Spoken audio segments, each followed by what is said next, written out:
വിദ്യാഭ്യാസം നമ്മൾ ഓരോരുത്തരും ഒരു റുട്ടീനായിട്ടാണ് നടത്തി വരാറുള്ളത്. ആദ്യം സ്കൂളിൽ പഠിക്കുന്നു, പിന്നെ ഏതെങ്കിലും ഒരു പ്രൊഫഷണൽ കോഴ്സിന് ചേരുന്നു, പിന്നെ അതുമായിട്ട് കണക്റ്റഡ് ഒരു ജോലിയിൽ പ്രവേശിക്കുന്നു. ഇതാണ് പതിവ്. പക്ഷേ മിക്കപ്പോഴും നമ്മൾ വിദ്യാർത്ഥികളുടെ ഒരു ടേസ്റ്റോ ഇൻട്രസ്റ്റോ ഒന്നും നമ്മൾ കൺസിഡർ ചെയ്യാറില്ല. പക്ഷേ സ്വന്തം താല്പര്യത്തിനനുസരിച്ച് ഒരു വിഷയം പഠിച്ച് അതിൽ വിജയിച്ചൊരു വ്യക്തിയെ ഞങ്ങളിപ്പോൾ നിങ്ങൾക്ക് പരിചയപ്പെടുത്തുന്നു. ശ്രീ ബിജുലാൽ.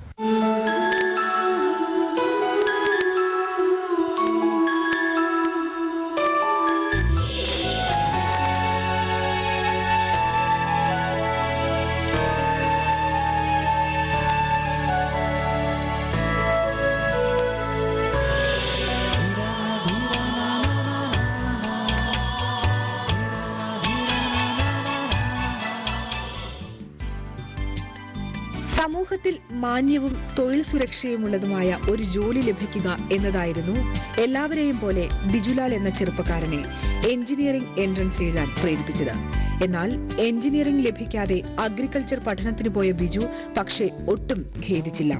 കാരണം പഠനത്തിന്റെ 1ാം വർഷം മുതൽ തന്നെ വേറിട്ട വിഷയം ബിജുവിന് ആവേശമായി മാറി. ഇപ്പോൾ ഒരു 95% പേരും അഗ്രികൾച്ചർ എന്ന് പറഞ്ഞ് എൻട്രൻസ് എഴുതാൻ പോവില്ല. തീർച്ചയായിട്ടും എല്ലാവരും MBBS എന്നുള്ളൊരു മെഡിക്കൽ എൻട്രൻസ് എന്നുള്ള ലക്ഷ്യത്തിന് തന്നെയാണ് എല്ലാവരും എഴുതുന്നത്. അപ്പോൾ എൻ്റെയും സ്ഥിതി മറിച്ചല്ലായിരുന്നു. തീർച്ചയായിട്ടും ഒരു മെഡിക്കൽ വിദ്യാഭ്യാസത്തിലേക്ക് പോകാനുള്ള ഒരു ചവിട്ടുപടിയായിട്ടാണ് എൻട്രൻസ് എഴുതിയത്. പക്ഷേ എനിക്കൊരു 402ാമത്തെ റാങ്കായിരുന്നു. ഞാൻ അഗ്രികൾച്ചർ അന്ന് കിട്ടി. പിന്നെ ഒരു വർഷം വെള്ളായണി കാർഷിക കോളേജിൽ പഠിച്ചു കഴിഞ്ഞപ്പോൾ വീട്ടിൽ നിന്നും മറ്റ് സുഹൃത്തുക്കളിൽ നിന്നൊക്കെ വളരെ നിർബന്ധം ഉണ്ടായിട്ട് ഒരു പ്രാവശ്യം കൂടി എൻട്രൻസ് എഴുതാൻ നിർബന്ധം ഉണ്ടായിട്ട് പോലും ആ പഠിച്ച ഒരു രീതി വെച്ചിട്ട് എനിക്ക് പുതിയൊരു കാഴ്ചപ്പാട് ശരിക്കും ഉണ്ടാവുകയാണ് ചെയ്തത്. അത് വിട്ടുപോകാനുള്ളൊരു മനസ്സ് വന്നില്ല എന്നുള്ളതാണ് വാസ്തവം. ഞാൻ ശരിക്കും 1988-ലാണ് പിന്നെ കാർഷിക വിദ്യാഭ്യാസത്തിന് ചേരുന്നത്. അപ്പോൾ 92-ൽ പാസ്സാവുകയും അതിനെ തുടർന്ന് എംപ്ലോയ്മെൻ്റ് എന്നൊരു 6 മാസത്തേക്ക് ഞാൻ പാലക്കാട് ജോലി ചെയ്യുകയും ചെയ്തു. അത് കഴിഞ്ഞ് MSCയുടെ എൻട്രൻസ് കിട്ടി. വീണ്ടും ഒരു 2.5 വർഷത്തോളം വെള്ളായണി കാർഷിക കോളേജിൽ തന്നെ MSc ചെയ്യേണ്ടായി. അത് കഴിഞ്ഞ് പിറ്റേ ദിവസം ഡിപ്പാർട്ട്മെൻറ്റിൽ ഞാൻ ജോയിൻ ചെയ്യായിരുന്നു അഗ്രികൾച്ചർ ഓഫീസറായിട്ട്. പഠനത്തിന് ശേഷം സംസ്ഥാന സർക്കാരിന്റെ കീഴിൽ കൃഷി ഓഫീസറായി സേവനമനുഷ്ഠിച്ച ശേഷമാണ് ബിജുവിന് ഈ മേഖലയിൽ ചെയ്യാവുന്ന വേറിട്ട വിഷയങ്ങളെക്കുറിച്ച് ചിന്ത വരുന്നത്. കാർഷിക പഠനം കഴിഞ്ഞ് പുറത്തിറങ്ങുന്ന ഒരാൾക്ക് തീർത്തും വൈരുദ്ധ്യമെന്ന് തോന്നാവുന്ന മേഖലയായിരുന്നു അത്.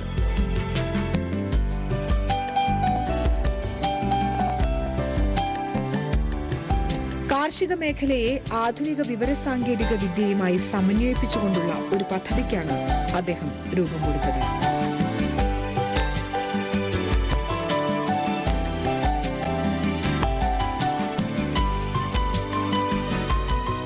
നമ്മുടെ ചിന്ത എത്രത്തോളം വിപുലമാണെങ്കിലും നമുക്ക് പ്രവർത്തിക്കുന്നതിന് ഒട്ടേറെ പരിമിതികളുണ്ട്. പലപ്പോഴും തീരുമാനമെടുക്കുന്നത് നമ്മളായിരിക്കത്തില്ല. അപ്പോൾ അതുകൊണ്ട് തന്നെ നമ്മുടെ മനസ്സിലുള്ള പലതും പ്രാവർത്തികമാക്കാൻ കഴിയാത്ത അവസ്ഥ വന്നു. അപ്പോൾ അതുകൊണ്ടാണ് ഞാൻ കഴിഞ്ഞ ഫെബ്രുവരി മുതൽ ലീവ് എടുത്തിട്ട് ഒരു 5 വർഷത്തേക്ക് ലീവ് എടുത്തിട്ട് കാർഷിക മാധ്യമ രംഗത്ത് പുതിയ കുറച്ച് സംരംഭങ്ങൾ കൊണ്ടുവരാനുള്ള ഒരു ശ്രമത്തിലാണ്. കാർഷിക രംഗത്ത് ഒരു മാധ്യമ സപ്പോർട്ട്, മാധ്യമ പിന്തുണ കൊടുക്കുന്നതിന് വേണ്ടിയുള്ള ഒരു മീഡിയ സപ്പോർട്ട് കൊടുക്കുന്നതിന് വേണ്ടിയിട്ടുള്ള ഒരു ഓർഗനൈസേഷൻ, അത് ഗ്രീൻ ടച്ച് എന്ന പേരിൽ ഇപ്പോൾ നമ്മൾ മാനേജിൽ ഇത് രജിസ്റ്റർ ചെയ്ത് കഴിഞ്ഞു. കേന്ദ്ര ഗവൺമെൻറ് ഈ സ്കീമിൽ രജിസ്റ്റർ ചെയ്ത് കഴിഞ്ഞു.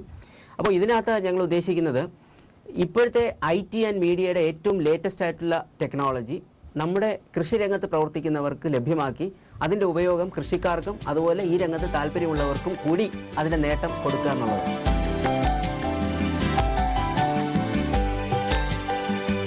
ഗ്രീൻ ടച്ചിന്റെ പ്രവർത്തനങ്ങൾ സാധാരണ കാർഷിക സമൂഹത്തിന് മുന്നിലെത്തിക്കുകയാണ് ഇപ്പോൾ ബിജുവിന്റെ ലക്ഷ്യം.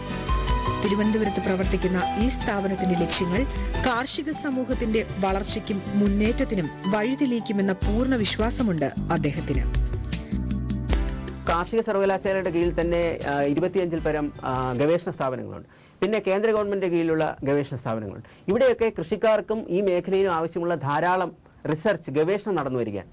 പക്ഷേ ഇതൊന്നും തന്നെ വിഷ്വലായിട്ട് ഡോക്യുമെൻ്റ് ചെയ്യപ്പെടുന്നില്ല. അതോടൊപ്പം തന്നെ ഇതിൻ്റെ ഗുണഫലങ്ങൾ, ഇതിൻ്റെ നേട്ടങ്ങൾ ഈ കൃഷിക്കാർക്കും അല്ലെങ്കിൽ ആ സമൂഹത്തിനും കൃത്യമായി അവരെ ഇംപ്ലിമെൻ്റ് ചെയ്യുന്ന രീതിയിലേക്ക് എത്തിപ്പെടുന്നുമില്ല. അപ്പോൾ ഇത്തരം പദ്ധതികളെ ഡോക്യുമെൻ്റ് ചെയ്യുന്നതിന് വേണ്ടി ശാസ്ത്രജ്ഞരെ സഹായിക്കുക, അതോടൊപ്പം തന്നെ അതിൽ നിന്ന് ശാസ്ത്രജ്ഞരുണ്ടാക്കുന്ന ആ അറിവുകൾ ഉരുത്തിരിച്ചെടുത്ത് കൃഷിക്കാരിൽ എത്തിക്കുന്നതിന് വേണ്ടിയിട്ടുള്ള ഒരു ഇടനിലക്കാരനായിട്ട് പ്രവർത്തിക്കുക. ഒരു അക്കാഡമിക് നിലവാരത്തിൽ ഇതിനെ കാണുന്നതോടൊപ്പം തന്നെ നമ്മുടെ കുട്ടികൾ കുറച്ചും കൂടി സ്വതന്ത്രമായിട്ട് ചിന്തിച്ചുകൊണ്ട് അവരുടെ കൂടെ ക്രിയേറ്റിവിറ്റിയും പൊട്ടൻഷ്യലും ഇതിനകത്തേക്ക് സംയോജിപ്പിച്ചുകൊണ്ട് ക്രിയേറ്റീവായിട്ടുള്ള ഒരു തോട്ട് അപ്ലൈ ചെയ്യണം. ശരിക്കും നമ്മൾ ഒരു പഠിച്ച കാര്യങ്ങളെ പ്രാവർത്തികമാക്കുന്നതോടൊപ്പം തന്നെ നമ്മുടേതായ ഒരു കോൺട്രിബ്യൂഷൻ കൂടെ കൊണ്ടുവരികയാണെങ്കിൽ തീർച്ചയായും ഈ രംഗത്ത് അവർക്ക് അവരുടേതായ കോൺട്രിബ്യൂഷൻ കൊണ്ടുവരാൻ പറ്റും. അപ്രാപ്യമെന്ന് തോന്നുന്ന ലക്ഷ്യങ്ങൾ എത്തിപ്പിടിക്കുക ധീരന്മാരുടെ രീതിയാണ്.